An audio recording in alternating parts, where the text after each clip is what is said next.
Vivemos em uma sociedade que, por mais que tentemos torná-la boa, sempre temos aquela impressão de que podemos estar caminhando para um futuro sombrio. Ainda mais nos dias atuais, devido aos avanços tecnológicos, envolvendo inteligência artificial, robôs bizarros e algoritmos que sabem todos os segredos de sua vida. É aí que surge o conceito de distopia, uma realidade ficcional caracterizada pela representação de sociedades imaginárias com condições opressivas, desumanas e até autoritárias.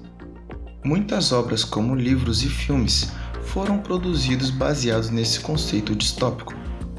Alguns chegam a ser surpreendentemente bizarros e assustadores.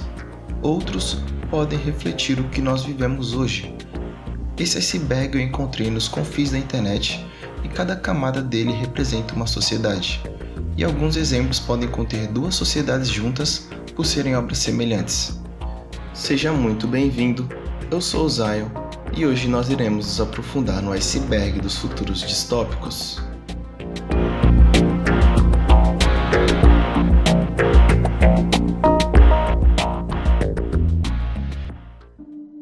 Cyberpunk Blade Runner. Começando com um dos mais conhecidos e interessantes acerca do tema distópico, o gênero cyberpunk, muito aparente em obras como Blade Runner e Akira, nos apresentam um futuro de alta tecnologia que contrasta com a baixa qualidade de vida da população. A maioria das pessoas da internet conhece o gênero apenas do jogo Cyberpunk 2077, mas na realidade, o nome cyberpunk faz parte de um gênero inteiro de mídia e até cultura. Nessas sociedades, é visto um ambiente evoluído com carros voadores e hologramas por todo lugar, mas que esconde uma decadência sombria e marginalizada de certos grupos sociais. As megas corporações dominaram o universo e exerceram total controle sobre as pessoas. Empresas como a Terra Corporation em Blade Runner ou a Arasaka em Cyberpunk 2077 não apenas produzem bens e serviços, mas controlam a mídia, a segurança e até mesmo a política, ditando as regras de um jogo onde os cidadãos são meros peões. Implantes que aumentam a força, a visão ou a capacidade de processamento mental são comuns, porém lhe tornam dependente às corporações que o fornecem e há um risco constante de falha. Gangues também se formaram em várias regiões da cidade, e elas também podem influenciar ou ditar as regras da população. As cidades apresentam uma estética neon e chuvosa, junto com as ruas superpovoadas, reforçam uma atmosfera de desespero. No filme Blade Runner, existem uns seres chamados replicantes, que são espécies de humanos androides, criados em laboratórios usados para servir como soldados. Esse filme gera muitos debates até hoje, pois levanta questões profundas sobre qual é a definição de ser humano e quais os limites da exploração em robôs com consciência. The Giver. Nessa obra, tanto em formato de livro quanto em filme, relata uma sociedade que eliminou toda a dor, conflito e sofrimento. À primeira vista até parece ser um mundo perfeito. Imagine um mundo sem aflições ou dores. Mas qual seria o preço disso? O preço seria justamente a supressão das emoções e individualidade humana, e até mesmo o apagamento das cores. Isso mesmo, nessa sociedade você veria tudo cinza. Em The Giver, as pessoas vivem um estado de mesmice forçada, sem nenhuma espontaneidade ou diversidade entre seres humanos. Cada aspecto da vida de uma pessoa é meticulosamente controlado por um comitê de anciões do governo, desde a escolha de uma carreira até a formação familiar. Os cidadãos também tomam remédios para não sentir emoções profundas, e esses remédios são os causadores do apagamento das cores. A memória dessa sociedade foi apagada coletivamente, e apenas uma pessoa tem acesso a elas, o receptor de memórias, que é quem guarda o verdadeiro passado da humanidade. O protagonista do livro se chama Jonas, e ele foi escolhido para essa função, e começou a receber memórias do mundo antes do apagão coletivo. Ele tem acesso a memórias como amor e músicas, mas também sobre guerras e sofrimento.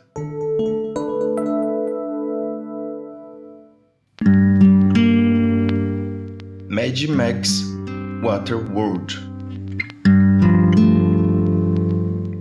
Mad Max e Waterworld são dois filmes que falam sobre o mundo apocalíptico muito semelhante, só que de maneiras opostas.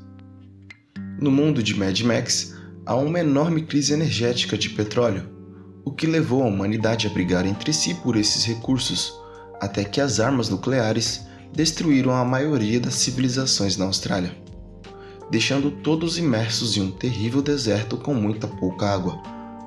Há teorias que dizem que esse desastre apocalíptico acontece apenas na Austrália e o resto do mundo estaria bem, mas as pessoas que moram lá não se dão conta disso e por isso não saem de lá, o que é bem bizarro. Em Mad Max, as pessoas adotaram uma cultura bem estranha. Lá elas andam em veículos excêntricos e até engraçados, atacando uns aos outros por recursos, onde muito provavelmente o mais importante seria a água. Em contraste, Waterworld é meio que o oposto. O mundo está completamente coberto por água porque as calotas polares derreteram e inundaram toda a Terra. A água doce também é extremamente escassa, mas ainda mais escasso é o solo ou terra para cultivar alimentos. No filme, o personagem principal é na verdade um mutante, que desenvolveu brânquias para mergulhar no oceano e captar recursos do fundo, o que faz dele alguém bastante valioso.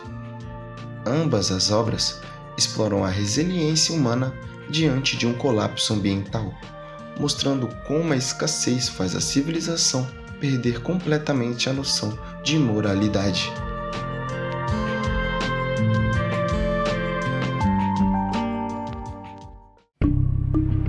Fuga do século 23.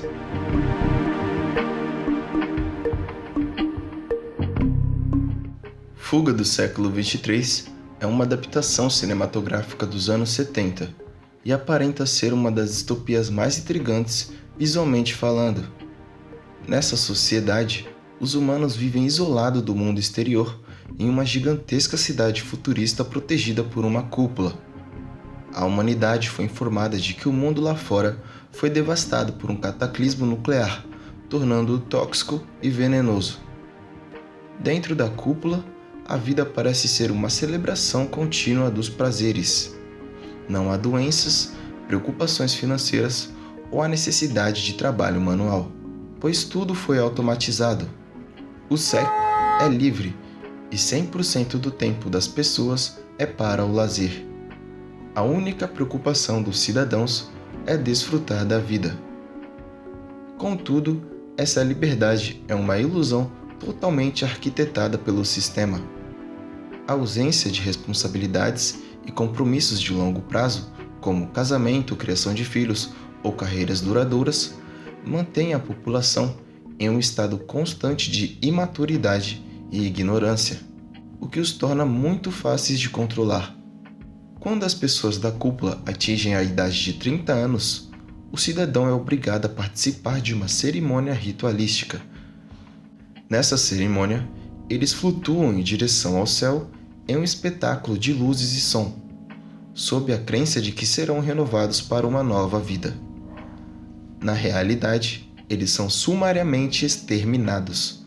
A sociedade celebra essa morte como um sacrifício necessário e uma ascensão, mantendo a ilusão e o ciclo de vida e morte. –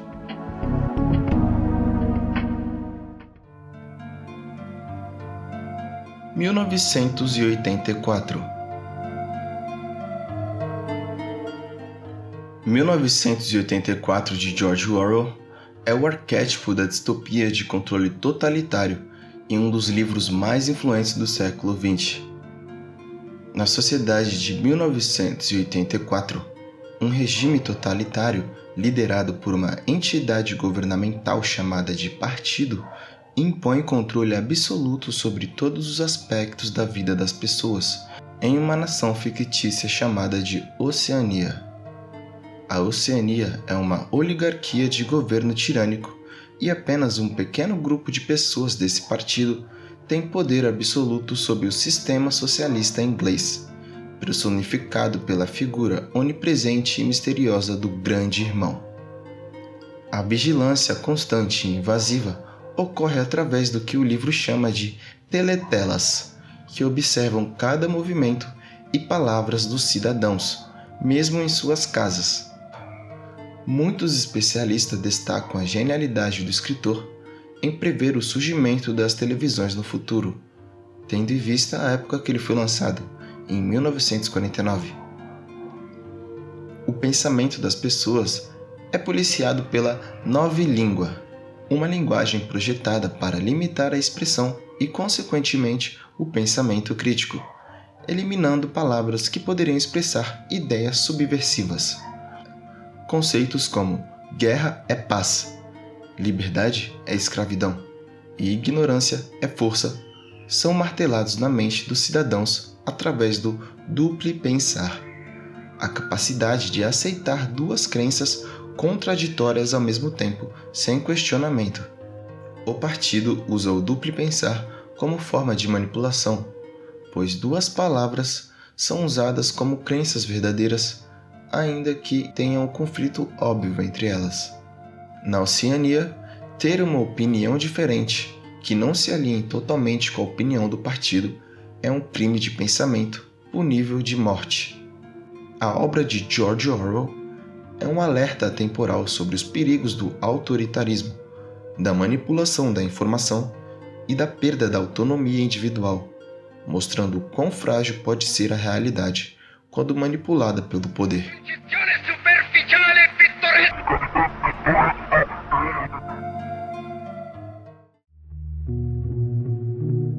Expresso do Amanhã.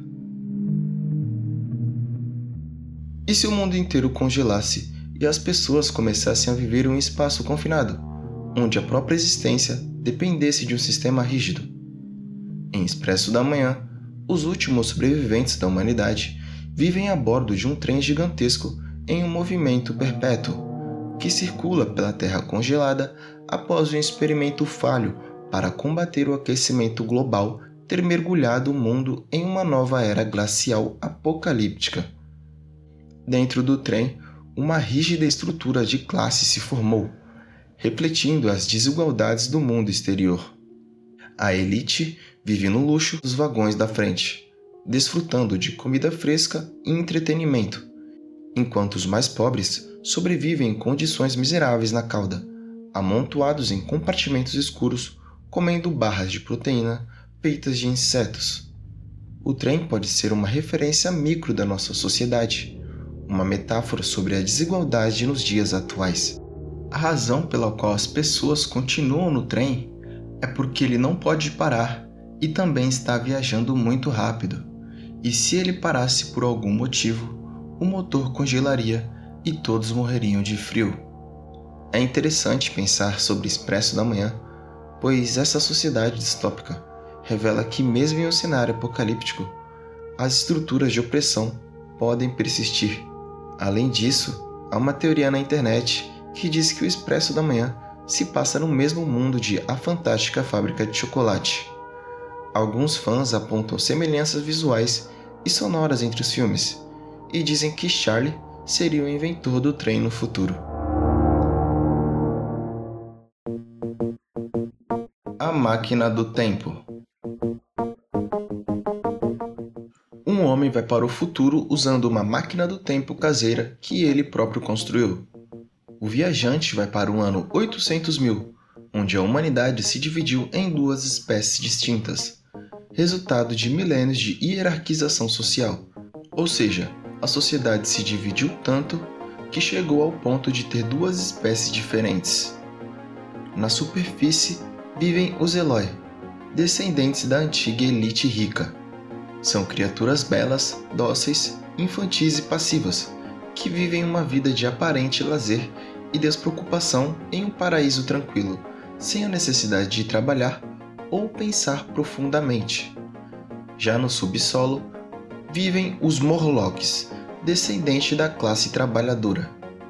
Eles são seres pálidos, monstruosos e canibais que mantêm as máquinas funcionando e à noite sobem à superfície para caçar os Eloi, que eles usam como fonte de alimento. O viajante do tempo então percebe que a sociedade é a representação máxima da luta de classes levada a seu extremo biológico, evoluída ao longo de milênios até se tornar uma relação de predador e presa. A classe alta, sem necessidade de esforço, degenerou em fragilidade e estupidez, enquanto a classe baixa, forçada a trabalhar no escuro, evoluiu para uma forma desumanizada e predatória. Um dos aspectos mais sombrios dessa distopia é a revelação da dependência mútua entre essas duas espécies. Os Eloi são como um tipo de gado para os Morlocks, e os Morlocks são os mantedores inconscientes do mundo que os Elois habitam. A utopia aparentemente perfeita na superfície que os Elois vivem, na realidade é uma fazenda de abate.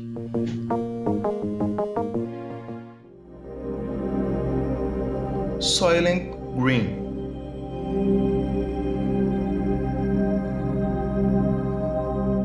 Essa distopia é bastante interessante, pois relata como seria o mundo em 2022. O mundo está superpovoado, poluído e os recursos naturais se esgotaram completamente. Na cidade de Nova York, existem 40 milhões de pessoas vivendo em estado de miséria extrema. E isso ocorreu porque houve um grande colapso ambiental na Terra, o que causou uma enorme depressão econômica, onde os recursos naturais e a vida animal selvagem foram completamente destruídos em todo o mundo.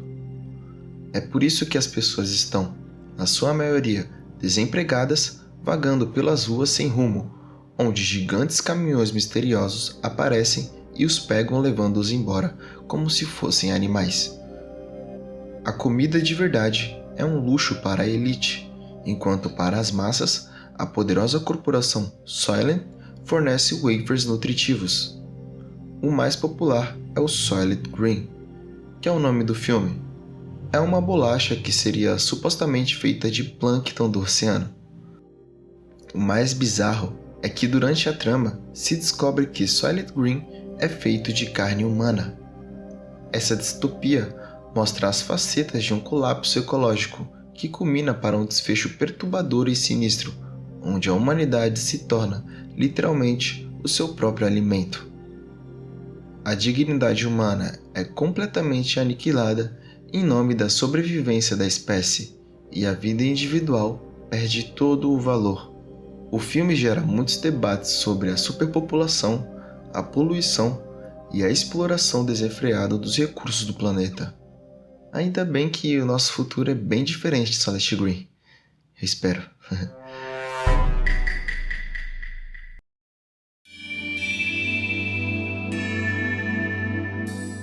Bom, rapaziada, esse aqui foi o iceberg dos futuros distópicos. Eu espero que vocês tenham gostado do vídeo. É a primeira vez que eu produzo um vídeo nesse estilo iceberg.